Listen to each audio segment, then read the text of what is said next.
Tere! Minu selja taga on üks galerii, kus on videokaamerad, kus minu kolleegid eurosaadikud salvestavad oma videopöördumisi. Ja täna hommikul möödudes siin ma panin tähele, et 4 saadikut 3 rääkisid justkui Euroopa Liidust, aga Donald Trumpist. Mis teha? Nii see on. Ka minuks ei saa täna erandit. Siin on Brüsseli päevik Yana Toomiga. Donald Trumpi tont tõepoolest käib jätkuvalt ringi mööda Euroopat. Häda tuli sealt, kus seda ei oodatud. Trump ei saanud veel ametlikult presidendiks, kui nõudis osa Euroopast ja mitte mingit väikest osa, vaid lausa kolmandikku. Räägin Gröönimaast, maailma suurimast saarest, mis on osa Taani kuningriigist.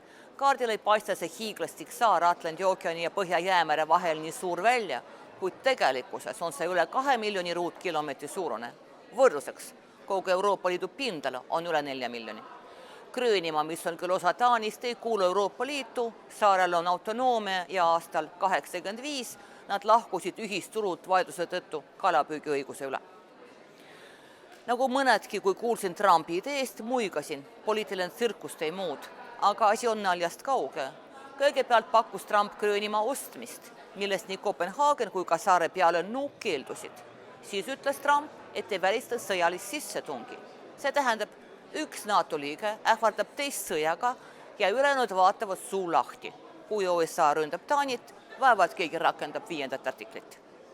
Euroopa poliitikud püüavad reageerida justkui reserveeritult, kuigi kõigil see ei õnnestu.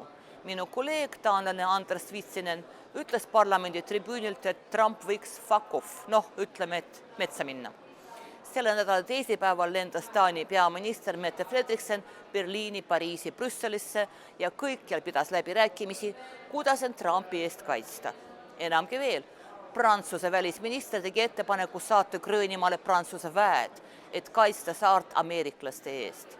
Frederiksen keeldus ilmselgelt, et mitte eskaleeruda, aga Prantsuse ja USA sõda Gröönimaal oleks täpselt see, mis maailmale veel puudu jääb, et lõplikult hullumajaks muutuda. Minu esimene reaktsioon oli, kas tõsiselt. Aga tõsiselt jah.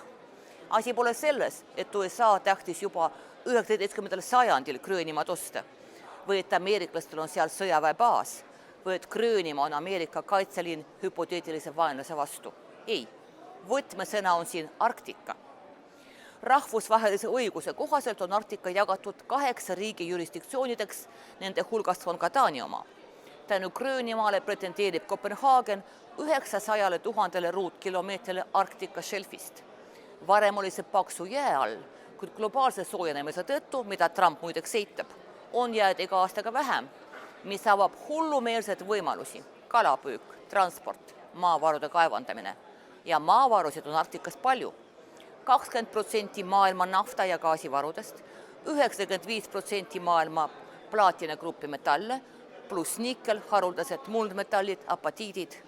Ärimees Trump mõistab seda väga hästi.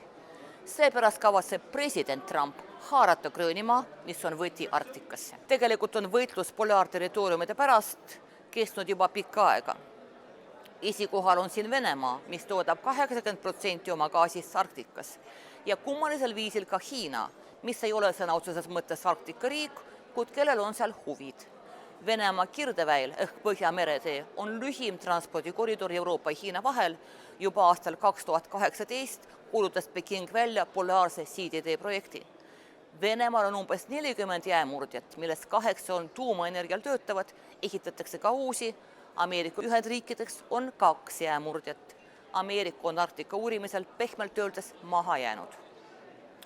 Kas Trumpil õnnestub seda parandada või mitte, elame näeme.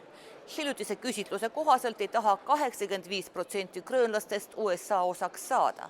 Samuti aga ei taheta jääda Taani alla, mis ei ole saart väga hästi kohelnud. Gröönimaa elanikud räägivad üha sagedamini iseseisvusest.